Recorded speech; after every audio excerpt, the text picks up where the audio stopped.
Aleluia, obrigado, Jesus.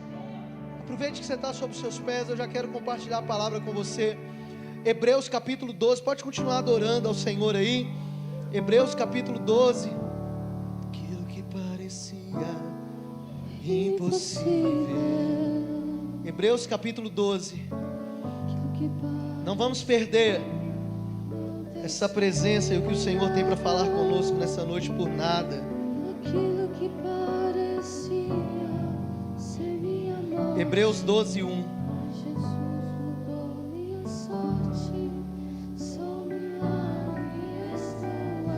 Aleluia. Hebreus capítulo 12, versículo 1, amém? Diz assim: portanto, também nós, uma vez que estamos rodeados por tão grande nuvem de testemunhas, livremo-nos de tudo que nos atrapalha e do pecado que nos envolve, e corramos com perseverança a corrida que nos é proposta, tendo os olhos fitos em Jesus, autor e consumador da nossa fé.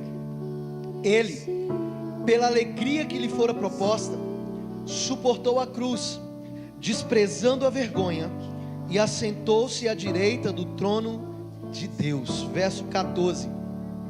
Agora vamos lá para o verso 14 de Hebreus 12. Esforcem-se para viver em paz com todos e para serem santos. Sem santidade ninguém verá o Senhor. Amém? Você pode fazer mais uma oração? Estenda a tua mão para cá e ore por mim. Eu acredito na sua oração, eu acredito. Eu recebo, Senhor, a oração dos teus filhos nessa noite. Preciso, Deus. Preciso, Pai, do teu poder e da tua graça. Ah, Espírito Santo, eu acredito na oração dos teus filhos. Acredito no que o Senhor tem para falar conosco aqui nessa noite. Obrigado, Jesus. Obrigado, Jesus. Eu acredito, Senhor, naquilo que o Senhor está liberando sobre nós. Em nome de Jesus. Deixa a sua Bíblia aberta em Hebreus 12. Deixa a sua Bíblia aberta, senta um pouquinho. Aleluia. Glória a Deus. Aleluia, Jesus. Glória a Deus. Aleluia. Quero compartilhar um pouco daquilo que o Senhor tem ministrado no meu coração nesse dia, louvando a Deus por tudo que Ele nos tem feito. E confesso para os irmãos que é sempre assim, com muito temor, né? Com muito tremor, que nós nos colocamos diante da noiva do Cordeiro, né? Diante da igreja do Senhor Jesus, a noiva que foi comprada e lavada com o sangue de Jesus. Amém? Cada um de nós que aqui estamos, nós representamos algo nesse dia e naquilo que Deus fez. Eu disse pela manhã que nós somos o fruto do penoso trabalho de Jesus. Quando Jesus olha para o seu sacrifício na cruz, Ele olha para mim e para você, mesmo com as nossas limitações e falhas, e Ele diz assim: uau, valeu a pena. Ai, pastor, mas eu sou cheio de falha, cheio de dificuldade, cheio de problema, cheio de espinho, cheio de lã suja. Mas Jesus está olhando do céu e dizendo: valeu a pena morrer naquela cruz por aquele filho amado. E hoje pela manhã eu falei com muito temor aqui sobre um aspecto que a igreja precisa entender nesses dias. E nós precisamos, eu peço muito assim, a sua cooperação no Espírito, em oração. Eu sei que hoje a gente está um pouco diferente, porque a nossa sala teve que ser interditada. Mas amanhã, né, tio G está aí, né? Vai começar a pintura ali já, né? Cadê G? Eu vi ele ali. Cadê G? Cadê G? Cadê G? Levanta a mão, G. Cadê G, Nilde? Ali, atrás de Rogério. Amém. Amanhã nós vamos começar a pintar lá, né, G? Já preparar a massa. Os irmãos estão terminando o gesso lá hoje, precisam interditar tudo. Pastor Valtuí e Messias trabalharam hoje o dia todo, praticamente. Mas eu preciso que você preste atenção aqui, ainda que as nossas crianças estejam aqui. Porque existe algo que o Senhor tem ministrado nos nossos corações, que é muito sério e muito pontual para os dias que nós estamos vivendo como igreja. E a realidade é que o Senhor nos chama para sermos igreja andando com uma consciência de santidade. E talvez alguns podem pensar assim: nossa, pastor, mas que fora de moda, mas que palavra mais sem nexo, né? Porque quem quer falar de santidade nesses dias de hoje? Quase ninguém. Porque falar de santidade fala de um viver santo. Falar de um viver santo fala de um viver irrepreensível, que o Adriano ministrou aqui ontem para os jovens. Fala também de uma realidade que nós precisamos entrar como igreja, compreendendo que há sim uma grande nuvem de testemunhas que está olhando para nós como igreja. E nesses dias eu tenho pensado: Senhor, qual que é a realidade que nós precisamos caminhar num viver santo? E o Senhor me trouxe à consciência essa palavra, que a palavra de Deus diz que nós precisamos estar atentos, porque primeiro, nós estamos rodeados por uma grande nuvem de testemunhas, e é muito pontual para esses dias nós como igreja entendermos qual que é a nossa posição. Na semana passada eu ministrei em Salmo 115, verso 16, de que os céus é do Senhor, mas a terra Ele deu aos seus filhos, aos homens. E se nós não entendemos o que Deus nos deu por meio da sua palavra, nós corremos o risco de ficar em um ambiente da terra, tentando forçar a todo custo a realidade da terra para tentar mover o céu, quando na realidade Deus quer que eu e você possa de alguma maneira mover o céu para trazer a realidade do céu para a terra. Assim então, aquela oração que Jesus nos ensinou: seja feita a tua vontade aqui na terra como é no céu, ela vai se cumprir. Por quê? Porque a igreja vai entender que ela é movida não por aquilo que ela está vendo, não por aquilo que ela está sentindo, mas por aquilo que ela crê. E aquilo que ela crê é que o Senhor, Ele continua sendo rei sobre todo o trono. Ele não perdeu o controle, Ele não perdeu o domínio, Ele não perdeu o poder, e Ele não depende de nada da terra para continuar governando sobre todos e sobre tudo, porque só Ele é o Senhor de todos. Ele é o Senhor sobre todos. Amém ou não? Amém. Vou devagar, né, Carol? E se você entender isso, você vai tirar um pouco da perspectiva da terra, do seu coração e do meu coração. Eu compartilhei com alguns irmãos e é algo que tem me preocupado muito. O pastor Gabriel Cantarino, ele estava fazendo stories lá no Instagram dele. Eu achei interessante, compartilhei com alguns, só que dura só 24 horas, né? Uma pena, saiu, eu tentei caçar hoje, não tinha salvado. E daí ele falando sobre a importância de nós tomarmos um cuidado. E como aquela palavra mexeu no meu coração. Por quê? Nós estamos tão movidos por aquilo que a gente está enxergando nesses dias aqui na terra, que nós podemos perder a oportunidade que Deus está nos dando como igreja, de mover os céus para a terra, e de entender a realidade do que está acontecendo. Se nós ficarmos com a perspectiva apenas da terra, nós vamos ficar sendo movidos por aquilo que nós estamos enxergando na terra. E o pastor Gabriel, ele disse assim: quem vai ser aqueles, ou quem serão aqueles que irão trilhar o caminho da reconciliação? Quem serão aqueles que irão trilhar o caminho de anunciar o evangelho com tanta avidez pós dia 30 de outubro? De dizer de maneira clara e anunciar de maneira tão convicta, como nós estamos anunciando muitas vezes nos nossos púlpitos, que só Jesus é o Senhor. Como estamos anunciando às vezes um lado, ou um partido, ou algo que a gente defenda e se aproxime de nós. E daí isso veio muito forte ao meu coração, porque eu me lembrei das palavras de Paulo, se eu não me engano, 2 Coríntios 11:2. Paulo falou bem assim: meus irmãos, eu fiz um compromisso, eu tenho uma responsabilidade, e o zelo que eu tenho por vocês é um zelo de Deus. 2 Coríntios 11:2, vê se é isso mesmo. O zelo que eu tenho de vocês é um zelo de Deus. Por quê? Porque eu prometi a Deus apresentar vocês a um único marido. Então, querido, o marido, o noivo que a igreja tem, e a esperança que um pastor tem, é de apresentar uma igreja santa, virgem, imaculada e pura diante de Deus. E isso não depende daquilo que a gente enxerga aqui no mundo terreno. Isso não tem a ver com o governo que passa ou com o governo que seja estabelecido, porque daqui 4 anos, talvez nós vamos estar no mesmo lugar, discutindo as mesmas coisas e se preocupando com as mesmas coisas. Mas quando nós colocamos a nossa esperança no Senhor, quando nós entendemos que fomos chamados para uma realidade, e qual realidade? Ser testemunha de Deus, independente do governo que está sobre a terra, independente de quem está governando a terra, nós temos uma convicção: o nosso Deus, Ele governa sobre tudo e sobre todos, e Ele nos deu a terra para cultivarmos. Ele nos deu a terra para cuidarmos. E o domínio da terra precisa ser subjugado aos filhos de Deus, mas não conforme a realidade da terra, mas sim conforme o modelo do céu.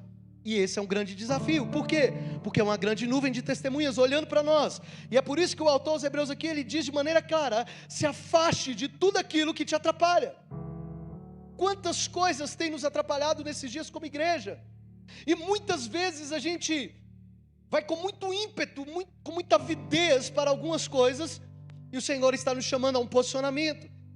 E o posicionamento da igreja no Brasil nesses dias é arrependimento. E eu falei aqui pela manhã, nós estamos orando aqui já 14 dias, vai fazer hoje. Nós colocamos todas as bandeiras dos 26 estados da federação, as bandeiras do Brasil, de Minas, tem ali a de Pirapora, que nós vamos orar daqui a pouco, de Israel, enfim. Mas a nossa oração aqui tem buscado ser uma oração direcionada não por aquilo que nos causa pavor e medo, ou dificuldades no nosso ser, mas uma oração alinhada com o céu. Porque a oração alinhada com o céu me faz entender que ainda que eu esteja sob uma forte ameaça, que ainda que eu esteja sobre um problema difícil, eu não posso me envolver com aquilo que me atrapalha, eu não posso me deixar levar pelo pecado que me envolve. Eu tenho que ter uma convicção, que ainda que eu esteja sendo ameaçado, eu tenho uma convicção que meu Deus vai me dar coragem e ousadia para continuar anunciando o Evangelho. Foi isso que os discípulos fizeram, irmão, e se nós como igreja entendemos isso, olha, nós vamos mudar muito a nossa concepção. Você vê isso lá em Atos 4, 20, a partir do versículo 20, quando Pedro e João foram presos pelo Sinédrio, eles foram levados diante daquelas autoridades, e aquelas autoridades disseram para eles: parem de pregar, senão nós vamos açoitar vocês, nós vamos matar vocês. E sabe o que eles disseram no versículo 29? Eles oraram a Deus dizendo: Senhor, ouve, considera, veja as ameaças que estão fazendo contra nós. E Senhor, eles não oraram dizendo assim: Senhor, extermina com o Sinédrio, acaba com esse partido religioso que está tentando destruir a gente. Eles não oraram desse jeito. Eles oraram dizendo e disseram: Senhor, nos dê coragem para pregar a Tua palavra. Querida, há uma grande nuvem de testemunhas olhando para a igreja. E sabe qual que é a preocupação? Que de maneira clara o pastor Gabriel falou, e eu falei aqui pela manhã, e eu vou repetir, porque é uma palavra forte realmente, e eu como pastor preciso me cuidar, e você como igreja precisa se cuidar. Nós não podemos prostituir o culto que é a Deus, nós não podemos prostituir a adoração que é a Deus, nós como igreja não podemos prostituir aquilo que o Senhor tem nos entregado. O que o Senhor tem nos entregado? Um lugar de arrependimento, um lugar de comunhão com Ele, um lugar de nos voltarmos para Ele, para anunciarmos o ano aceitável do Senhor, mantendo os nossos olhos fitos no Senhor Jesus, porque é dele que vem o nosso socorro, é dele que vem a nossa esperança, Ele é o nosso refúgio, a nossa fortaleza. E se nós não entendemos isso, a gente corre o risco de não permanecer com perseverança a caminhada que nos foi proposta. E eu tenho com muito temor pedido ao Senhor, porque eu sei que eu prometi entregar à igreja que o Senhor nos confiou a um único marido. E muitas vezes a gente vai substituindo os relacionamentos, o amor, né? E tem aquela canção que queimou todos os outros amores. Quais são os amores que Deus precisa queimar de nós, querido? Eu me recuso a acreditar que a gente consegue reunir mais cristãos para uma carreata política do que para um tempo de adoração, de arrependimento e de consagração diante de Deus. Eu me recuso a acreditar que a gente consegue reunir mais cristãos e telespectadores em uma live para falar de política do que reunir para um culto de adoração ao Senhor nosso Deus. Eu me recuso a acreditar que um país com 84% talvez de cristãos ainda precisa de alguma maneira ouvir alguém dizer ou falar: olha, esse é o caminho, esse aqui não é o caminho. Porque, querido, só existe um caminho, e o caminho é a palavra do Senhor. Ele é o caminho, Ele é a verdade, Ele é a vida, e não há outro além dEle. Só que o nosso coração vai sendo inflamado com muita coisa, e nessa inflamação a gente perde algumas coisas que são essenciais, principalmente a nossa identidade, porque essa grande nuvem de testemunhas, ela está aqui entre nós. Essa grande nuvem de testemunhas está no seu trabalho. Essa grande nuvem de testemunha está na faculdade onde você estuda. Essa grande nuvem de testemunha está na rua da minha casa, esperando, sabe o quê? Com expectativa, a manifestação dos filhos de Deus. A criação está aguardando a manifestação dos filhos de Deus. E a manifestação dos filhos de Deus não depende de um governo político terreno. A manifestação dos filhos de Deus depende única e exclusivamente da glória de Deus envolvida no meio da igreja. E quando a glória de Deus está envolvida no meio da igreja, Deus Deus institui reis, Deus institui reis, Deus estabelece governos, Deus desestabelece governos, Deus transforma corações, Deus troca o coração daqueles que governam e faz com que eles sejam transformados. Amém ou não? Concorda? Só que nós estamos sendo massacrados a colocar tanto impulso, tanto vigor, tanta força em algo, querido, que é o Senhor quem vai fazer. E se não fizer como nós pensamos que queremos que seja feito, Ele continua sendo Deus, Ele não perdeu o controle. A nossa esperança não está naquilo que nos ameaça, ou naquilo que é da terra, nossa esperança está naquilo que é do céu. E eu quero compartilhar com vocês aqui 3 chaves, bem rapidinho, para que você entenda como isso acontece. Sendo uma testemunha, eu preciso, olha o que diz o verso 1, correr com perseverança a corrida que nos é proposta. A primeira chave é a oração, porque eu não consigo falar de uma vida de santidade sem ter uma vida de intimidade. Quanto mais eu busco santidade, mais eu busco ser íntimo de Deus. E quanto mais eu busco ser íntimo de Deus, mais eu tenho prazer em falar com Deus. E a oração, como a gente tem aprendido isso nesses dias, não tem a ver com a quantidade de coisas que eu falo, mas a minha capacidade de sentar aos pés de Jesus e ouvir o que Ele tem para falar comigo. Porque senão a gente entra num lugar de oração onde a gente chega diante de Deus e fala: Deus toma isso, Deus resolve isso, Deus faz aquilo, Deus faz aquilo outro, Deus faz aquilo outro. E aí a gente se levanta desse lugar, vai embora, e Deus fala: agora que eu ia falar com você, você está indo embora. A oração é um diálogo, e um diálogo precisa de ter comunicador e receptor, e é uma via de mão dupla. A gente fala com Deus, mas Deus fala conosco. E o que Deus está nos ensinando, que a oração que precisa ser feita nesses dias, não é a oração movida por aquilo que a gente está sentindo, ou por aquilo que a gente está vendo, mas é uma oração movida por aquilo que Jesus ensinou. Seja feita a tua vontade aqui na terra, como ela é feita nos céus. Venha o teu reino, faça a tua vontade, estabeleça o teu governo. Como a gente faz isso? Aprendendo a orar. E talvez você diz assim: pastor, mas eu não sei orar. Glória a Deus que você não sabe orar, porque a Bíblia diz lá em Lucas que os discípulos de Jesus também não sabiam. E de todas as coisas que os discípulos podiam pedir, olha, irmão, eu brinquei hoje de manhã, né? Você quer um milagre que Jesus fez, que eu gostaria de pedir a Jesus? Jesus, me ensina a ir ali na beira do rio a pescar uns peixinhos que saia com as notinhas de 200, com as notinhas de 100. Talvez muitos de nós passamos alguma dificuldade financeira aí, né? Seria bom, né?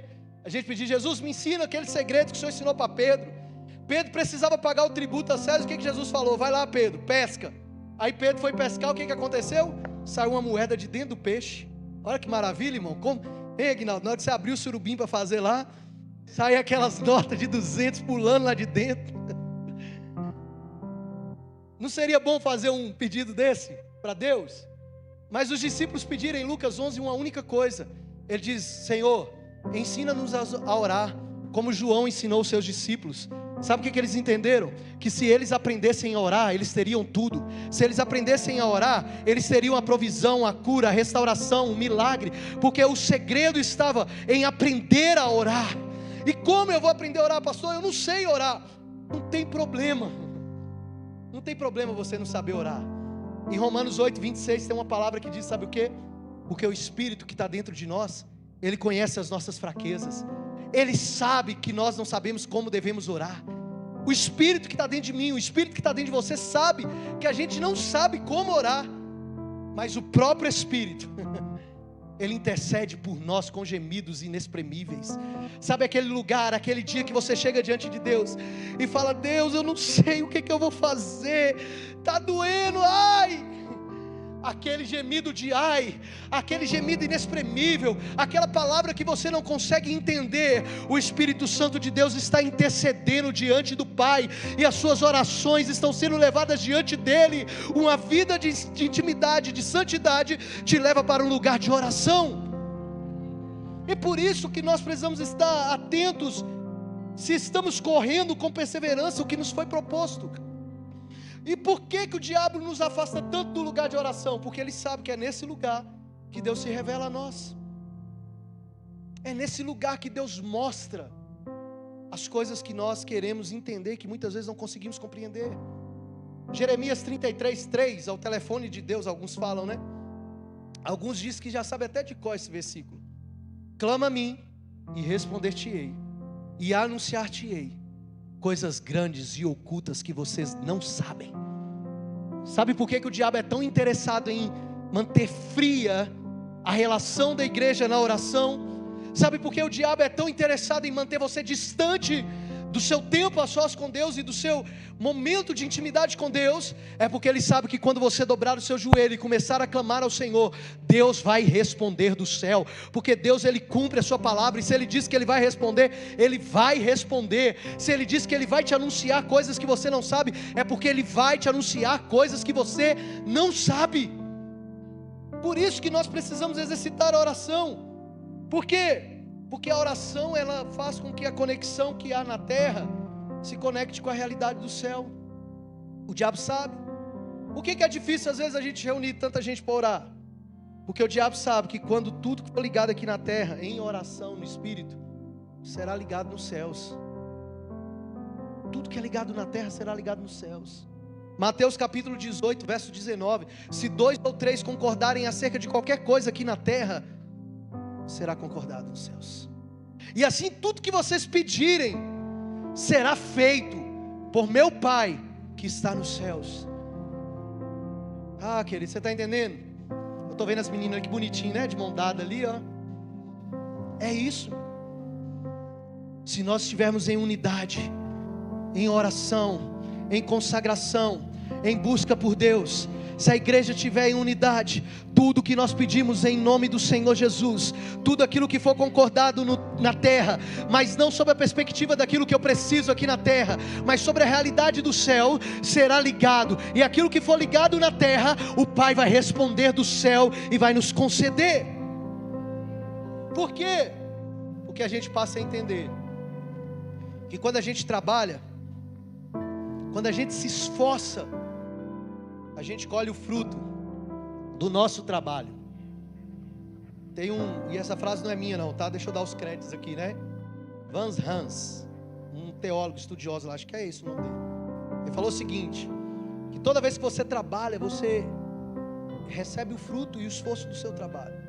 Mas toda vez que você exercita a sua vida em oração, e todas as vezes que você leva tudo a Deus em oração, você colhe o fruto do trabalho do próprio Deus. Você não entendeu, né?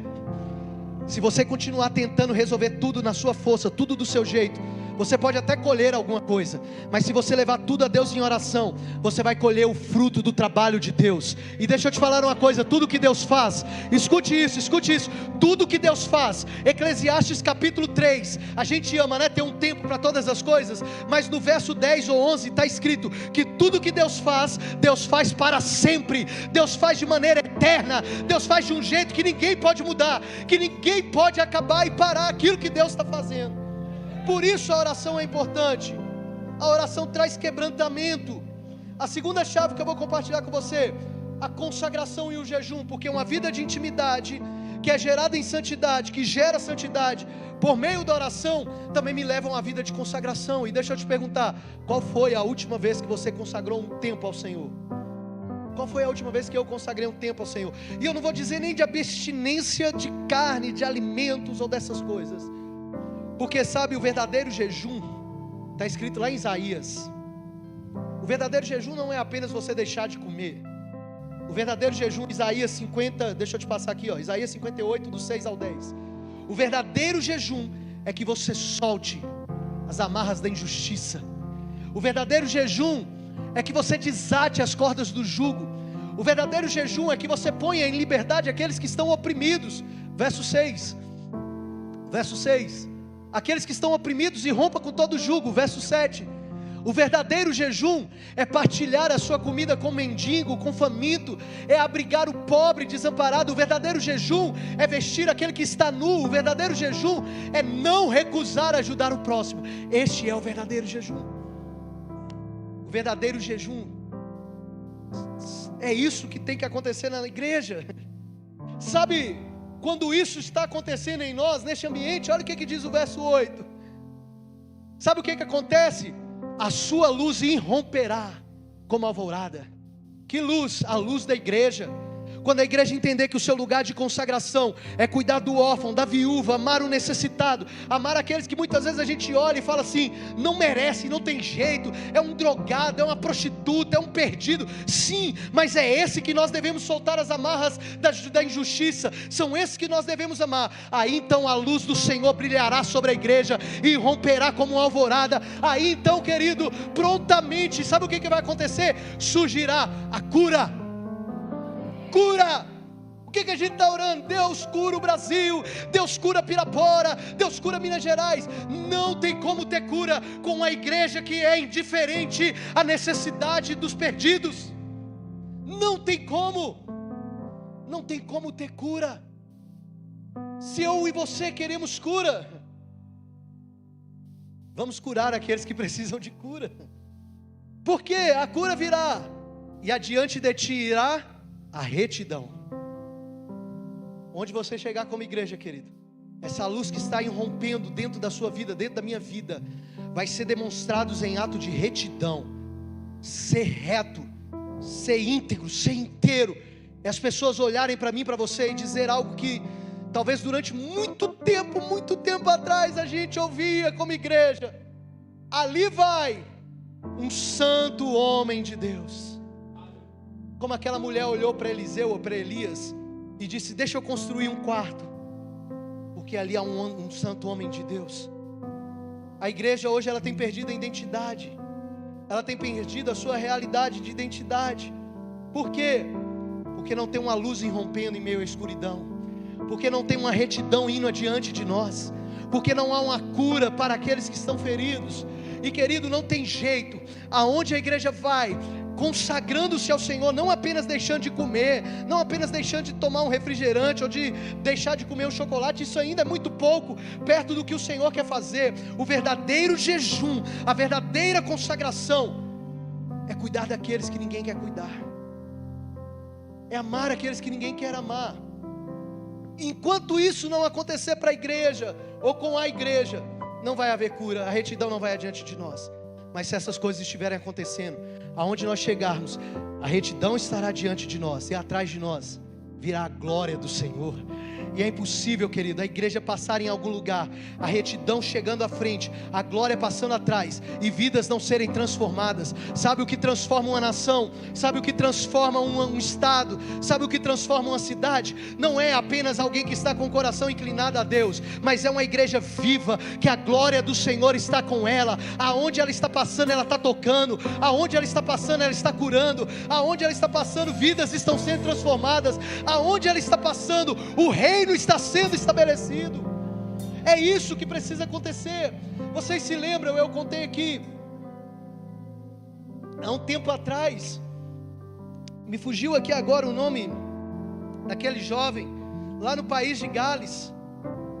Um jovem, o pai dele era minerador, morreu dentro de uma mina, e com 13 anos ele começou a trabalhar, e ele olhou, acho que é Evans Robert, ele olhou para o país de Gales, ele encontrou com Jesus, ele queimou o coração dele por um avivamento, e com 13 anos de idade,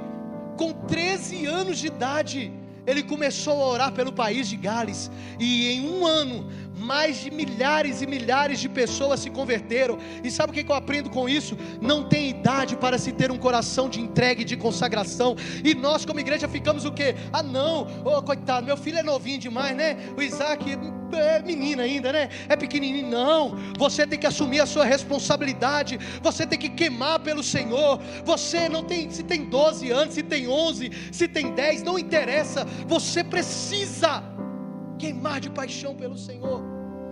Só que o que a gente faz? A gente fala, não, doeu, filho, desculpa.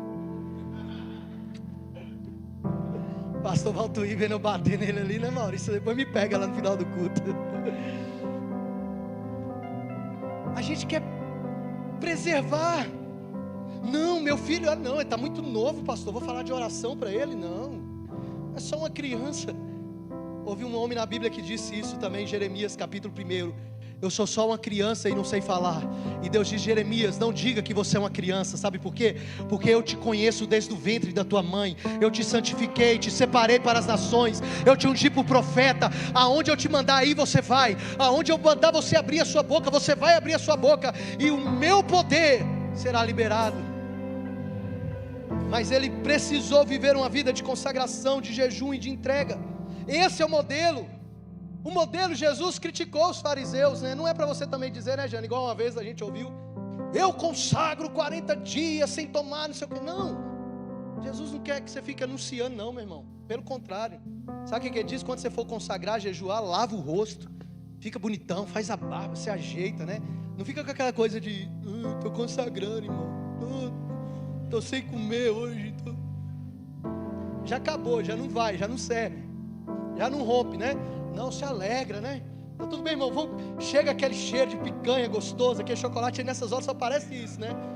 Aparece aquelas provocações, parece do inferno mesmo, né, irmão? Aí assim: toma aqui um café da manhã, olha que delícia. Mas não tem só a ver com a comida, né? A gente está entendendo isso aqui hoje. Mas tem gente que fica, né? Como aquele publicano e o fariseu. Lembra da parábola de Jesus? O publicano lá chega no templo, né? O fariseu melhor chega no templo: Deus, eu consagro, eu dedico, eu oro, eu não sou como aquele miserável ali. E o publicano está lá assim: tem misericórdia de mim, perdoa a minha vida, Jesus. E Jesus fala: quem foi? De quem vocês acham que o Pai ouviu a oração? Daquele que estava em pé, com a mão levantada, mostrando. E ele diz: não sejam hipócritas, ficar nas ruas, levantando as mãos, mostrando que consagra. Não, porque não é isso que Deus quer. Deus quer que você entenda que há uma nuvem de testemunhas te olhando, e você precisa correr com perseverança a corrida que foi proposta. E a corrida que foi proposta não é aquilo que você mostra aqui fora, é aquilo que você é aqui dentro. E a primeira coisa que você precisa ser aqui dentro é alguém com coração contrito e quebrantado, que se entrega verdadeiramente a Deus. Como você vai fazer isso? Eu vou te dar a terceira chave da santidade: guardando a palavra. Guardando a palavra e praticando a palavra.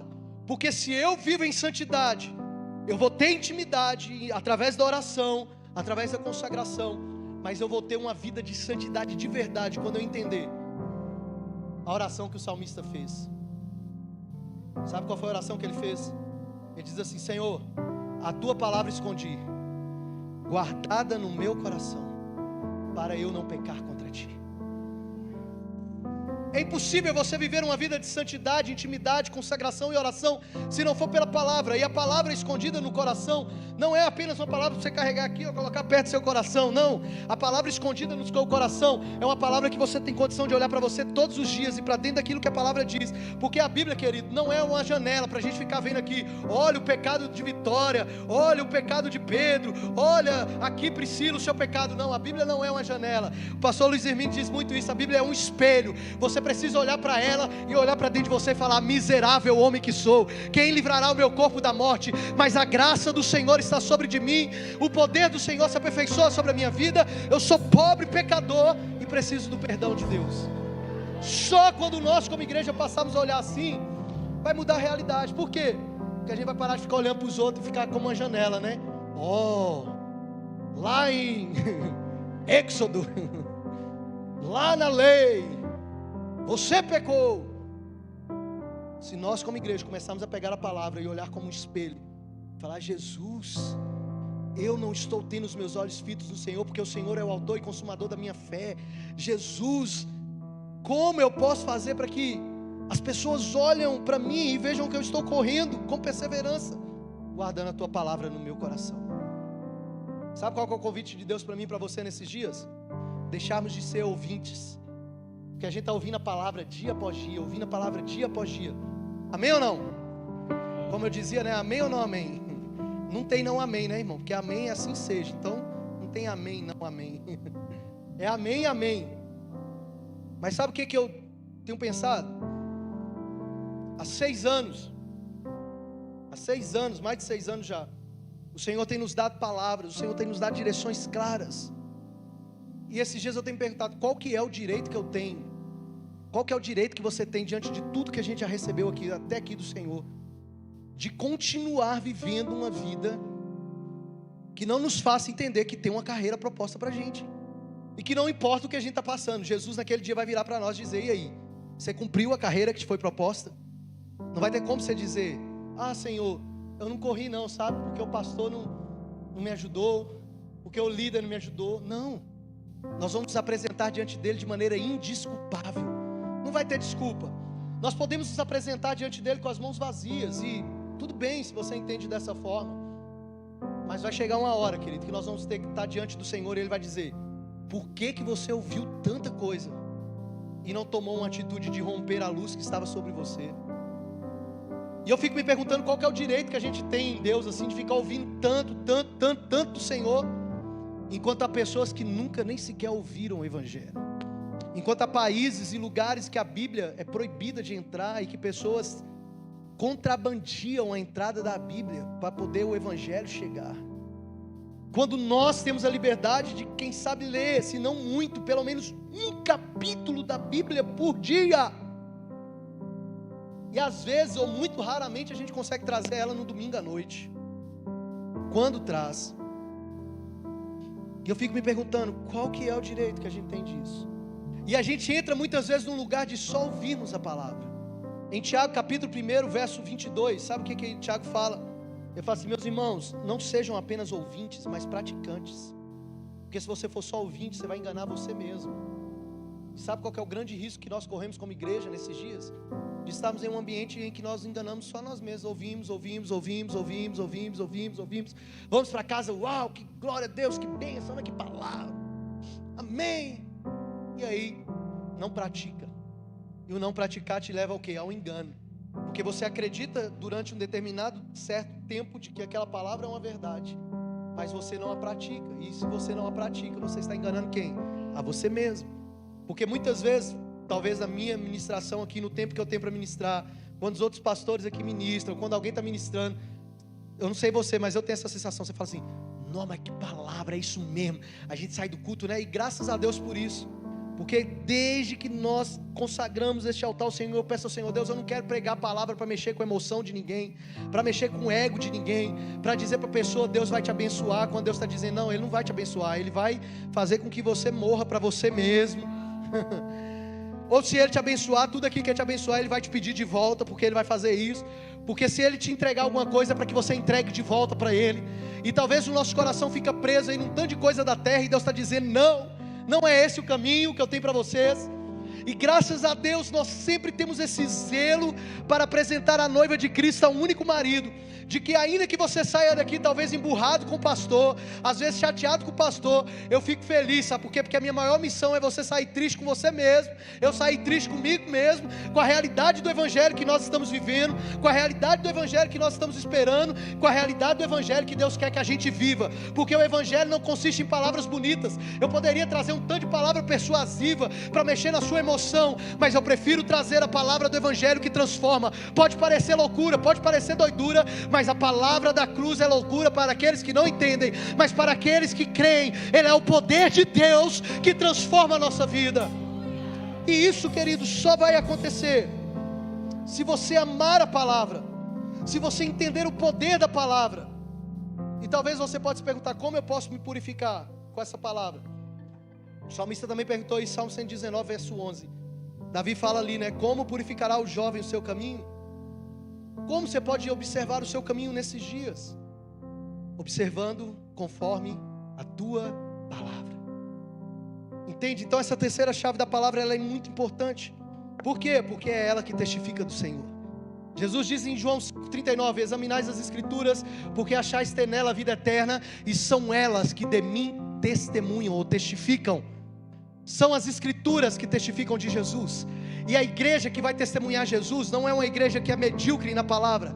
A igreja que vai testemunhar Jesus não é a igreja que apenas espera o sermão do domingo à noite, mas é uma igreja que está vivendo a palavra. É uma igreja que tem coragem de ser nobre, como os bereanos, que chega na sua casa, tem coragem de correr lá e de estudar. Bom, deixa eu ver, aquilo que o pastor falou, olha, realmente é desse jeito. Ah não, isso aqui não está desse jeito. Ô pastor, me explica direito, porque o senhor falou isso e não está desse jeito a palavra. Eu não estou entendendo dessa forma. Querido, se torne torne um nobre. Pare de ficar esperando apenas um ambiente de fast food, onde você vai, se alimenta e vai embora. Não, a palavra de vida que está sendo liberada sobre a minha vida nesta noite, e que está sendo liberada sobre a sua vida, é a palavra de vida pelo Espírito. O autor da palavra é o Espírito de Deus. Foi Ele quem edificou cada uma das palavras, e você tem Ele dentro de você. Você pode, no seu quarto, no seu secreto, entender a revelação de tudo que Ele tem para você. E é só pela palavra que a gente se alimenta de verdade. É pela palavra que a santidade vem. Jesus orou isso, João 17:17. Santifica-os na verdade, a tua palavra é a verdade. E essa palavra é tão poderosa e verdadeira que o próprio diabo tentou mexer com Jesus. Na tentação, em Mateus 4:4, ele diz: transforma essa pedra em pão. E Jesus disse: não, eu não vou transformar essa pedra em pão, porque nem só de pão viverá o homem, mas de toda palavra que procede da boca de Deus. A palavra, querida, é fundamental, é essencial. E como igreja, para finalizar e orarmos aqui, temos nosso tempo de oração. Como igreja, por que o Senhor quer virar essas chaves dentro de nós? Porque é uma grande nuvem de testemunhas nos olhando. E é impossível que alguém que vive em santidade, que alguém que ande em intimidade na vida de oração, na vida de consagração e pela palavra, não ande da maneira digna que o Senhor o chamou. E eu fico pensando, e o pastor Gabriel colocou isso na ministração dele lá nessas histórias que ele apresentou. Eu fico pensando, como vai ser o caminho de volta depois do dia 30? Como vai ser o caminho de volta para a igreja? Porque pode dar muito certo a nossa expectativa, mas Deus também pode frustrar muito a nossa expectativa. Num dos primeiros dias de oração que a gente teve aqui nessa casa, sabe qual foi a palavra que Deus colocou no meu coração? Nós estamos ainda em um tempo de colocar a boca no pó, de chorar, porque a criança ainda está viva. E eu não quero ser um mensageiro pragmático, né? Apocalíptico. Mas imagine, lá em Samuel, quando Natã repreendeu Davi, a criança estava enferma. E aquela criança enferma, Davi orou durante alguns dias, e aquela criança acabou morrendo. E sabe o que aconteceu? Davi não ficou, morreu. Davi se levantou e foi viver a vida dele. Pegou Betseba lá e falou: vamos fazer outro filho, vamos fazer outro menino. Agora nós já pagamos nosso pecado. E Deus levanta Salomão, o filho improvável de Davi, né? Da história de Betseba, mais complicada que a gente talvez poderia entender. E o Senhor colocou nesses dias de oração aqui no meu coração isso. Agora é o tempo de nós clamarmos, né? Chorarmos, orarmos. Mas daqui 7 dias tudo isso vai acabar. Talvez no horário desse aqui a gente vai estar chorando, alguns chorando mais, outros se alegrando. Mas deixa eu te dizer uma coisa: nós servimos a um reino que é eterno. Nós servimos a um reino que é eterno. Meu irmão, a segurança da minha família, a segurança da sua família, não depende de quem está na cadeira de presidente. A segurança da minha família e da sua família depende de quem está sentado no trono e que tem todo o domínio e todo o poder. A segurança da nossa vida está na mão e no controle do Senhor. Querido, por favor, não me entenda mal, tá? Não entenda aqui que eu estou tendenciando para algum lado aí, por favor, nem direita nem esquerda. A igreja permanece sendo igreja, independente de direita, de esquerda, de reis, de governos. Independente disso, a igreja continua sendo igreja. E qual que é o pedido de Deus? Seja você esse homem e essa mulher que anda de maneira digna, conforme a vocação que você foi chamada. Eu e você fomos comprados com o sangue do Cordeiro, para ser, sabe o que? 1 Timóteo, eu vou finalizar aqui, por favor. 1 Timóteo 3,15. Olha o que Paulo diz para Timóteo: Timóteo, meu filho, se eu demorar aí, eu estou escrevendo essas coisas para que você saiba como você vai se portar na casa de Deus. A casa de Deus, que é a igreja do Deus vivo, da qual você é coluna e baluarte. Você entendeu isso, meu querido? A igreja do Deus vivo, eu e você, nós somos coluna e baluarte da verdade. Qual verdade? A minha verdade? Ela daqui talvez mais uns, espero eu, uns 60 anos, uns 70 anos. O pastor Roberto vai passar se Jesus não voltar. nossa verdade, ela vai findar, ela tem um tempo, porque nós somos terrenos. Nós temos um tempo de validade aqui, né? Como Cláudio Duarte brinca, daqui um dia alguém grita lá, 70, puf, era você, tchau. Chegou seu dia, e Jesus vai estar voltando para você naquele dia. Mas a igreja que foi chamada para ser coluna e fundamento da verdade, baluarte, tira as colunas desse prédio aqui, dessa parede, vai cair. E sabe o que eu me perguntei hoje pela manhã aqui, João? Qual que é a verdade que a igreja está sustentando como coluna?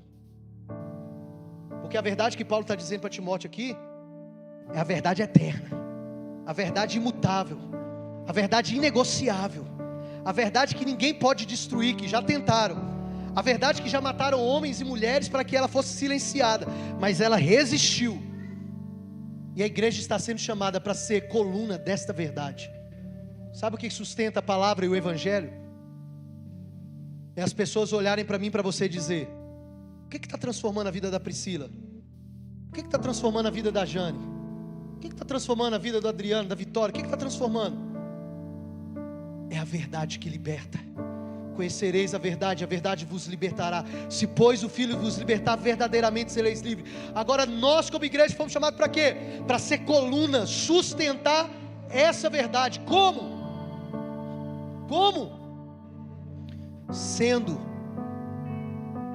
Sendo testemunhas dessa verdade. Porque é uma grande nuvem nos rodeando, olhando para mim e para você, e querendo saber como eles estão se portando, como eles estão vivendo, como eles estão andando. Porque sem santidade ninguém vai ver a Deus, ninguém vai ver o Senhor. E eu quero te convidar nessa noite a arrependimento. Arrependimento é o que Deus tem colocado no nosso coração, irmão. Arrependimento, porque nós levantamos outros altares, nós levantamos outras coisas. Nós temos 7 dias pela frente para orarmos como igreja. 10 horas o Natan e a Graça vai chegar aqui, a igreja vai ficar aberta até meia-noite, a semana toda, consagração, dedicação, oração. Domingo dia 30 a igreja vai abrir 8 horas da manhã, só vai fechar no final do culto, depois do resultado. E nós vamos orar por quem quer que seja, que esteja à frente da nossa nação, a partir de 2023, porque é isso que nós devemos fazer como igreja. Porque o controle está na mão do Senhor, Ele não perdeu o controle, Ele não vai perder o controle da nossa nação, Ele é o Senhor de tudo e de todos. Entende, igreja? A coluna da verdade, ela se preocupa defendendo a verdade. Jesus não precisa de homens como nós, falíveis, para dizer: vamos defender o evangelho. Quem te disse? O dia que Jesus quiser defender o evangelho, querido, Ele manda uma legião de anjos, acaba com tudo. Ele já venceu todas as coisas. O evangelho não é para ser defendido. Escute isso, por favor. O evangelho não é para ser defendido, o evangelho é para ser vivido. E sabe qual que é a graça do evangelho? É que quando você está vivendo ele de verdade, ainda que você esteja morrendo, você vai encontrar a vida de verdade. Porque mais importa morrermos para Cristo do que vivermos aqui nesse mundo conforme a nossa vontade. O evangelho não é para ser defendido. Ninguém precisa defender o evangelho. Os homens não morreram para defender o evangelho. Os homens de Deus morreram por viver o evangelho. Os homens de Deus morreram por amar as pessoas, por curar as pessoas, por pregar Jesus e por dizer: arrependam-se, arrependam-se, arrependam-se, arrependam-se. Foi por isso que os homens morreram. Eles não morreram para defender o evangelho. Jesus não precisava de ninguém lá falando: eu vou defender Jesus e respeitem Jesus. Não, eles disseram: se vocês não mudarem de vida, se vocês não se arrependerem, se vocês não transformarem as suas vidas, se vocês não largarem a religiosidade, vocês não vão poder entrar no reino de Deus. Se vocês não deixarem a mentira, se vocês não deixarem o pecado, se vocês não deixarem a corrupção, se vocês não deixarem a idolatria, se vocês não deixarem a prostituição, se vocês não deixarem essas coisas e se arrependerem, vocês não entrarão no reino de Deus. Os homens morreram por causa disso, querido. Não foi para defender o evangelho. Agora deixa eu te falar uma coisa. Por que eles morreram? Porque eles entregaram primeiramente a si ao Senhor. É muito mais fácil nós darmos aquilo que temos do que darmos a nós mesmos ao Senhor. Aquilo que você tem, se você acredita que Deus que te deu, você entrega. E entregar você mesmo a Deus Esse é o desafio para a igreja nesses dias, amém? Vamos orar? Eu quero te convidar a ficar sobre os seus pés. Dura esse discurso? Feche seus olhos. Adore o Senhor por um momento.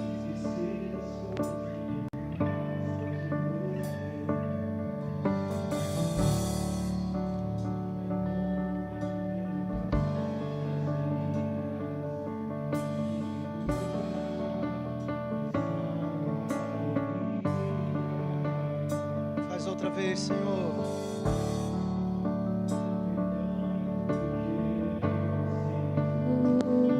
Peça o perdão a Ele nessa noite.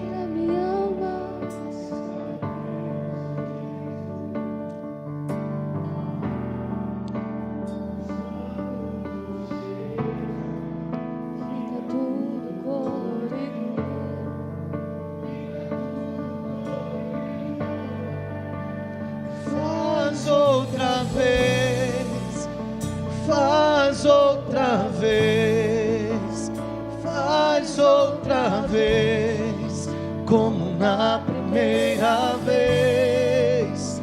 Faz outra vez, faz outra vez, faz outra vez, como na primeira vez. Feche seus olhos aí, coloca a mão sobre o teu coração. Eu queria te fazer uma pergunta de verdade.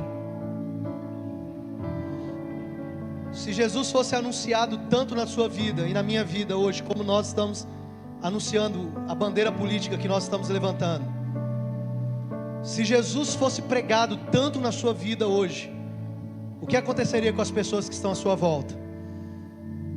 Se você demonstrasse tão veementemente, tão firmemente a convicção que você tem do Evangelho, para curar, para transformar pessoas, e por favor não me entenda errado, eu não tenho nada contra quem está fazendo isso, mas nós precisamos entender que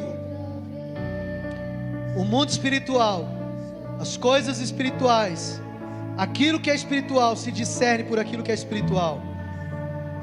A batalha que nós estamos dizendo que não é mais sobre um lado ou outro, é espiritual, ela não é vencida naquilo que é terreno, ela é vencida naquilo que é espiritual. Então eu quero te desafiar nesses dias, nesses 7 dias que restam, a ser um instrumento de Deus para liberar palavras sobre essa nação. Nós estamos orando hoje pelo Amapá, por esse estado, pela nossa nação. Mas entenda, querido, sem santidade ninguém verá o Senhor. A consciência de oração que precisamos ter é uma consciência de que primeiro nós precisamos nos entregar ao Senhor. Fazer outra vez é pedir ao Senhor para nos reposicionar no lugar de intimidade, de comunhão, de relacionamento. Qual é o lugar que você está hoje em Deus? E qual é o lugar que Deus quer que você esteja nele? É sobre isso, é apenas sobre isso. Talvez se você estiver fora deste lugar que Deus quer que você esteja, eu quero te convidar a vir aqui à frente. Você que quer entregar a sua vida ao Senhor, você que quer reconciliar, você que quer voltar ao Senhor, eu quero te convidar a vir aqui à frente para nós orarmos. Onde está a primeira pessoa que quer entregar a sua vida a Jesus? Você quer correr a corrida que foi proposta a você? Talvez você não sabe como correr essa corrida. Eu creio que o Senhor está te dando a oportunidade de você correr essa corrida hoje. Você quer reconciliar, você quer voltar. Amém. Glória a Deus. Detalhezinha. Vamos orar? Aleluia. Tem mais alguém? Fica aqui do lado dela, Cíntia, por favor. Começa. Cadê Thaisinha? Amém. Vem, Thaís, pode ficar do lado dela. Aleluia. A Esté está entendendo, querida, a mensagem. Evans Robert tinha 13 anos quando ele orou por um avivamento no país de Gales, e aquela nação foi transformada. Então não menospreze, não duvide do poder de Deus que há nesse lugar, nessa noite, para ser liberado sobre a vida da Esther. Como aquela rainha que foi levantada ali naquele tempo, que tinha o nome de Esther, e para aquele tempo o Senhor a levantou ali, para estar no palácio, para interceder por um povo. Eu creio que Deus pode levantar a Esther nessa noite. Jesus, libera o teu bálsamo, a tua unção, a tua glória sobre a vida da Esther, Pai, que ela seja preparada e adornada como uma mulher santa, como uma mulher pura, como uma virgem apresentada diante do Senhor, purificada pelo teu Espírito.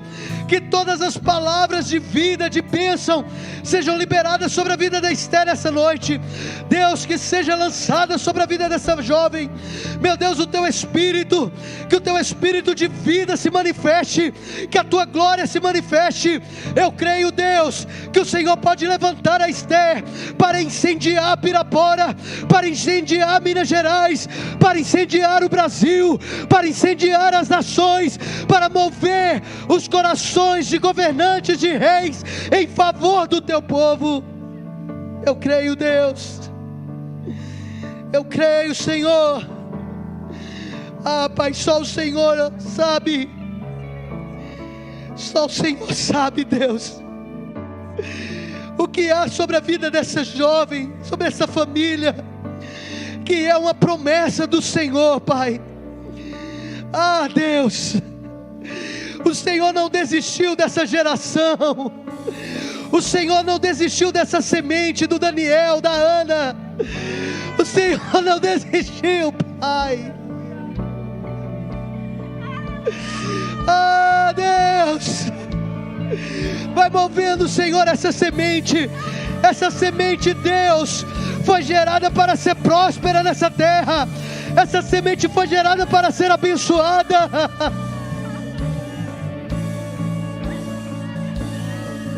Deus, Jesus, Jesus, eu creio, Pai, em nome de Jesus. Aleluia, glória a Deus, glória a Deus. Deus abençoe Esther. Aleluia. É preciso coragem, queridos, é preciso coragem para a gente se dar primeiramente ao Senhor. É preciso coragem. Eu creio que para esse tempo o Senhor vai levantar jovens, né, João? Estávamos conversando ontem. Jovens. Por que os jovens? É porque é vocês mesmo que tem mais tempo que nós, que já é casado. Vocês precisam estar dispostas. Eu creio que Deus vai levantar jovens. Alessandro, vem aqui à frente, filho, por favor. Nós vamos orar já pela conferência de jovens. Teve um jovem que deixou os Estados Unidos, lá em Miami, há 5 anos atrás. Sabe por quê? Porque ele recebeu uma palavra. O avivamento é o lugar do próximo. O Brasil é o lugar do próximo avivamento na terra. E eu estou indo para o Brasil para preparar jovens, para lançar jovens às nações. Hoje de tarde a gente estava numa reunião. E sabe qual foi o desejo do coração que Deus colocou no coração da Caliana? Vamos preparar jovens para alcançar os ribeirinhos. Nós estamos ali com o coração queimando. Então, queridos, talvez você vai precisar deixar a faculdade, adiar um pouquinho o plano de casar, adiar um pouquinho o plano de namorar, em nome de Jesus.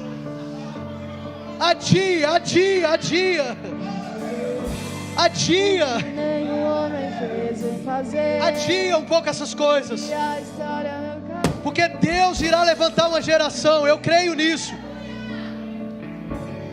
Agora deixa eu te falar uma coisa, não faça nada sem orientação dos mais velhos, sabe?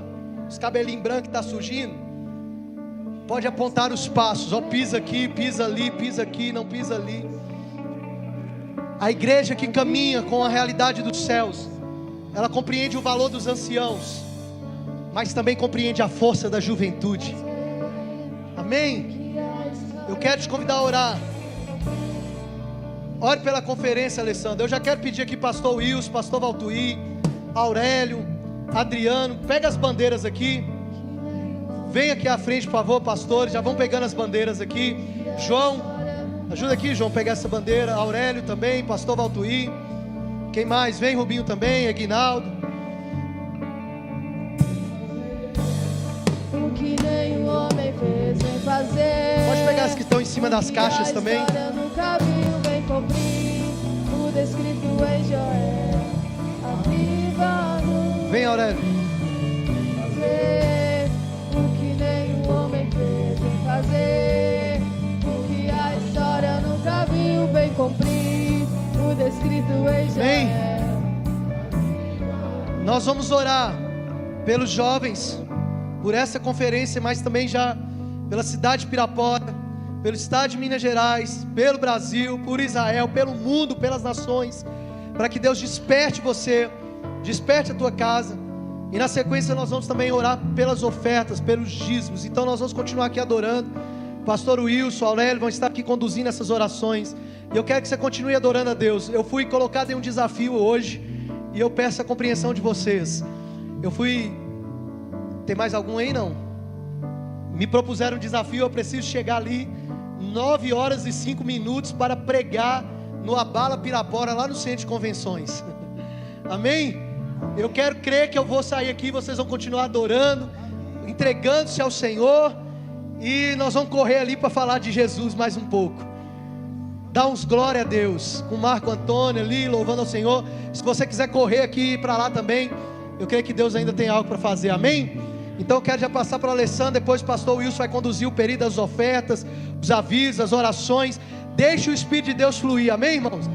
Deixa eu te falar uma coisa, eu não sou Jesus não, mas Jesus falou para os seus discípulos: é necessário que eu vá para que algo melhor venha.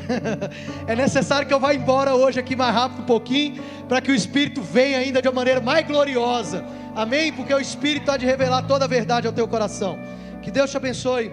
Alessandro, ore aí pelos jovens, depois ore apresentando as ofertas aí junto com o pastor Wilson e com toda a igreja em nome de Jesus.